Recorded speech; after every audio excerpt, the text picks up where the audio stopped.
हैन ओ गाइस सबैलाई नमस्ते। म दाङ तुलसीबाट टुल्लु बेबी बोलिरहेको छु। आर्थिक स्थिति कमजोर भएको एउटा उहाँ चाहिँ बाबा हुनुहुन्छ, उहाँ चाहिँ छोरा हुनुहुन्छ साथमा। हजुरको शुभ नाम के हो बाबु भन त? परवेश कार्की। परवेश कार्की हुनुहुन्छ। एकदम हैन नाराज भएको, उहाँको हात खुट्टा पनि कुनै लाग्दैन, उहाँको लागि गर्ने कोही पनि छैन, उहाँको श्रीमती पनि बितिजानु भयो गरे।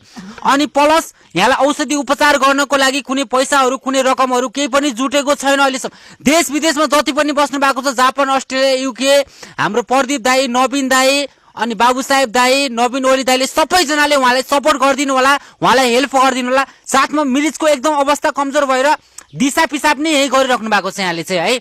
दिशा पिसाब पनि यही भएको छ। यहाँलाई केही उपचारको लागि केही रकमको लागि सबैजनाले एकदम पैसाहरू पठाइदिनु होला। केही आर्थिक स्थितिहरू कमजोरहरू भएको कारणले गर्दाखेरि ऊ भाइको चाहिँ एकदम खुट्टाको यस्तो भएको छ। ऊ हेर्नु न, यहाँको खुट्टाको लागि पैसाहरू कुनै केही पनि छैन। यो चाहिँ एउटा खुट्टाको लागि भए पनि उसलाई चाहिँ एउटा खुट्टा कसैले यति राखिदिनु होला, यति दयाकारी कोही हुनुहुन्छ भने साथमा हैन। यो खुट्टाको लागि पुरै हेर्न सक्नुहुन्छ, तपाईहरुले दृश्यमा देख्न सक्नुहुन्छ।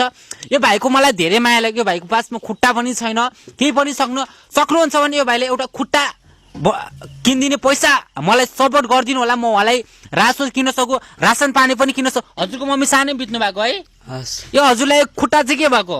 गाडीले कुचेर यस्तो भएको है। बाबाको पनि यस्तो छ हालत। मम्मी बितिजानु भयो, मम्मी पनि बितिजानु भयो। हेर्नु त गाइस, यस्तो छ हाम्रो नेपालमा। हेर्नु त सक्नुहुन्छ भने सबैजनाले यो बाबालाई सबैले एकदम सपोर्टहरू गरिदिनु होला, सपोर्टहरू हेल्पहरू गरिदिनु होला। उहाँले दिशा पिसाब पनि यही गर्नु भएको छ यहाँले हैन। एकदम बस्ने अवस्था पनि उहाँको लागि, सुत्नेको लागि एउटा पलङ पनि छैन, एउटा ओछ्याउने बिस्तर पनि छैन, केही छैन के गाइस। एकदम नाजुक अवस्था, कमजोर भएको 2 वर्षदेखि लिएर यहाँ यस्तै थला पर्नु